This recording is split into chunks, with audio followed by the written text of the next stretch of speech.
Pemirsa, di tengah viralnya berita guru yang dimutasi akibat protes toilet berbayar di Kabupaten Pamekasan, Madura, Jawa Timur, perhatian publik kini mengarah kepada apakah hal semacam itu wajar atau tidak di lingkungan pendidikan.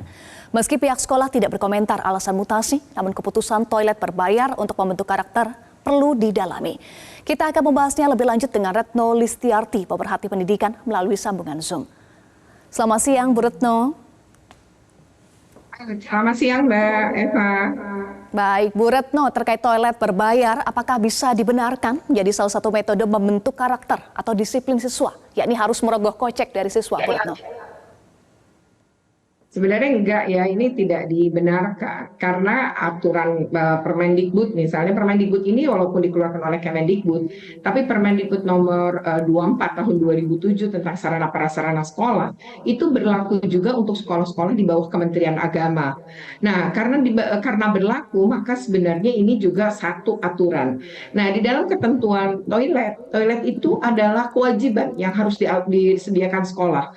Bahkan di dalam ketentuan Permendikbud itu menyebutkan luasnya harus 2 meter, kemudian juga harus ada air, tempat penampungan air, harus juga ada gantungan bajunya gitu ya, harus ada tempat sampah, kemudian juga sama sekali tidak diatur gitu ya, misalnya soal kewajiban anak untuk membayar gitu, walaupun alasannya membentuk karakter ini tidak tepat karena di dalam Permendikbud itu dengan sangat jelas menyebutkan itu kewajiban yang harus Baik, disiapkan sekolah dan dapat digunakan oleh seluruh warga baik. sekolah tentu tanpa biaya gitu. Jadi aneh sebenarnya menerapkan seperti ini walaupun dengan alasan atau niat baik sebagaimana Baik. disampaikan oleh kepala madrasah tadi ya, niatnya Iya, adalah Bu Retno. agar anak tuh nggak bolak-balik ke toilet. Nah, kalau nggak bolak-balik ke toilet atau sering ke toilet, ya harusnya ini diatur, dijaga gitu. Dan itu sebenarnya hal yang bisa dibuat gitu oleh oleh sekolah gitu untuk Baik, Bu agar anak Retno. tidak bolak-balik itu ada caranya. Jadi bukan Aha. dengan membayar toilet ini gitu di Iya, lingkungan seperti yang sekolah. disampaikan oleh Kepala Man 1 Pamekasan, mengklaim dengan memasang tarif toilet akan menumbuhkan kesadaran siswa menjaga toilet. Nah, menurut Anda apakah ada korelasinya membayar dengan kesadaran? Nggak ada sebenarnya ya korelasi gitu antara membayar kemudian kesadaran untuk memelihara kebersihan toilet misalnya.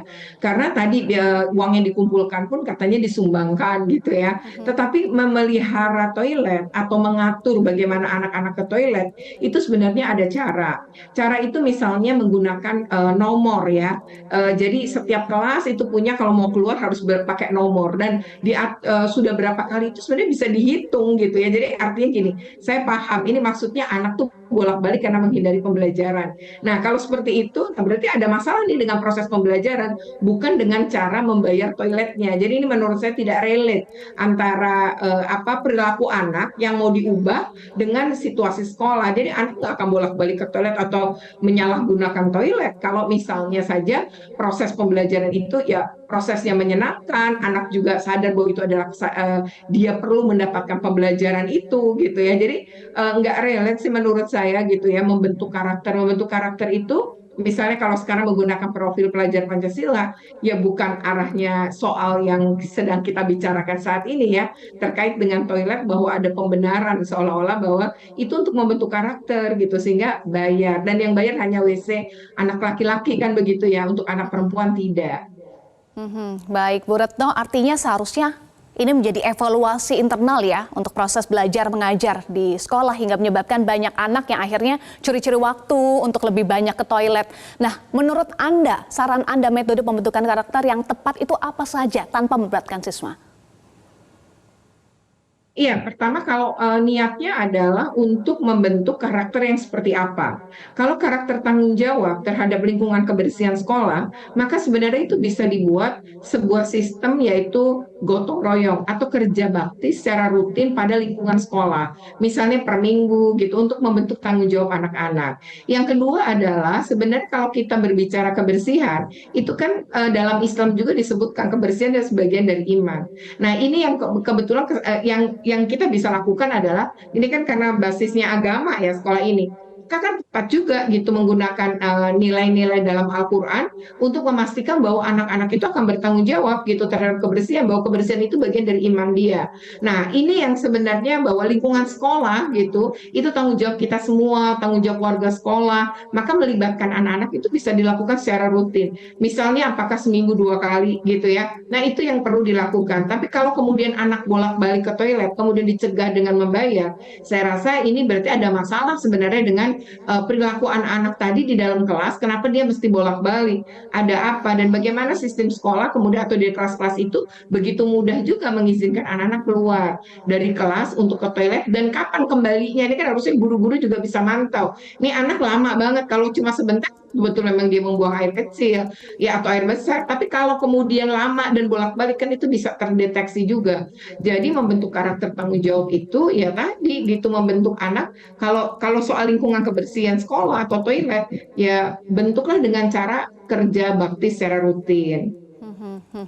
Ya, menarik tadi Ibu sampaikan bahwa bisa dengan mengaplikasikan ya nilai-nilai agama agar bisa diterima dan juga diaplikasikan oleh anak-anak karena tadi sesuai dengan Al-Quran ya kebersihan sebagian dari iman. Bagaimana bisa anak-anak punya kesadaran itu? Apakah dengan contoh dari guru-gurunya, dari kepalamannya juga? Ya betul, anak-anak itu perilakunya menurun, dia itu meniru, Mbak Eva, betul. Jadi guru, ya kepala sekolah, guru, ya itu adalah role model bagi anak-anak. Jadi kalau memang mereka juga menjaga kebersihan, mereka juga tidak boleh toilet, kemudian mereka punya tanggung jawab juga terhadap kebersihan tidak hanya toilet ya di lingkungan sekolah, misalnya ada sampah ada di depan kelas, lalu gurunya mengambil, dilihat oleh anak yang lain, taruh di tong sampah. Ya jadi dia ikut mengambil, bukan nyuruh misalnya sampah tolong ambil, tapi dia ikut ngambil. Terus ya itu coba yang sana kamu ambil. Jadi ini adalah role model walaupun anak SMA belum tentu juga punya kebiasaan-kebiasaan seperti itu kan. Jadi itu memang harus dibentuk oleh sekolah. Jadi kalau misalnya sekolah disebut ada tulisan-tulisannya tidak boleh membuang sampah sembarangan, harus jaga kebersihan, tulis kebersihan sebagian dari itu mengingatkan anak-anak juga kalau ada tulisan itu, sambil guru-guru juga menjadi role model bagi anak-anak menciptakan kebersihan. Misalnya, oke masuk guru nih, guru masuk kelas, kemudian bilang, oke coba cek semua laci di meja kalian, ada sampah nggak?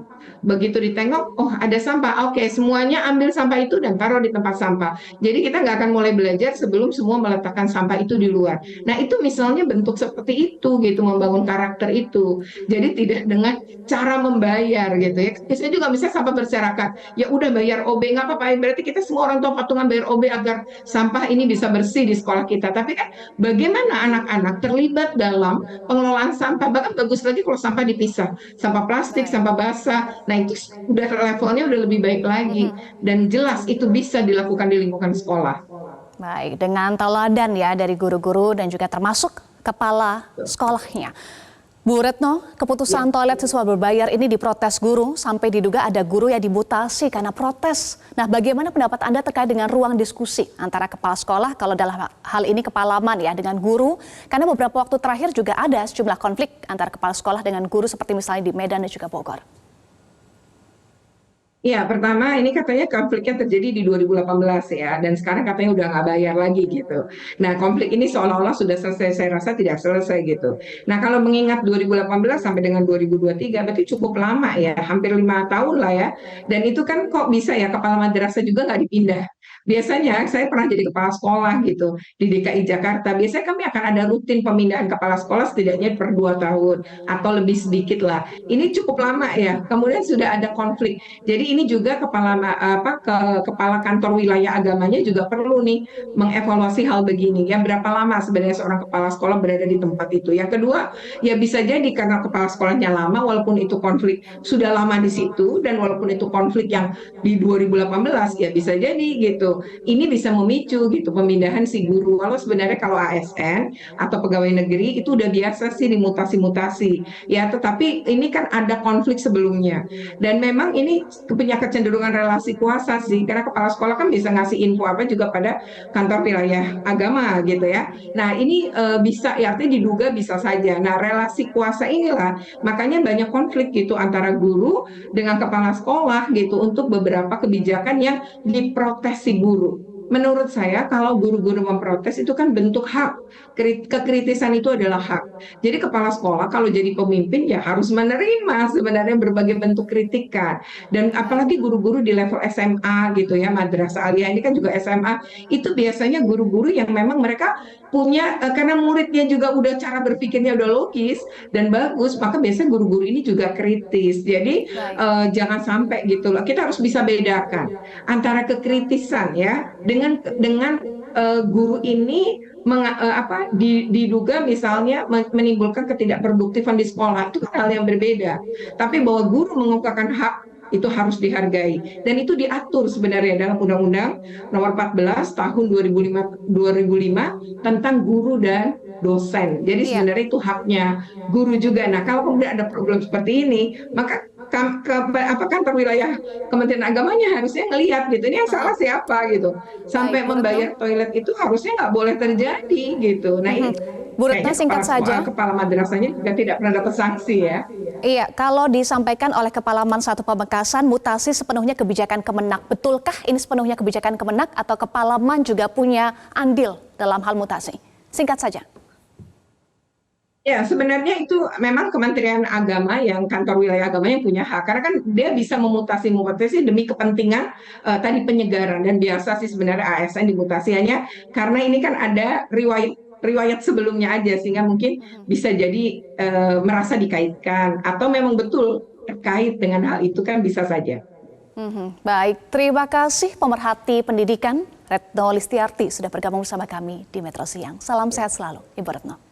Jelajahi cara baru mendapatkan informasi. Download Metro TV Extend sekarang.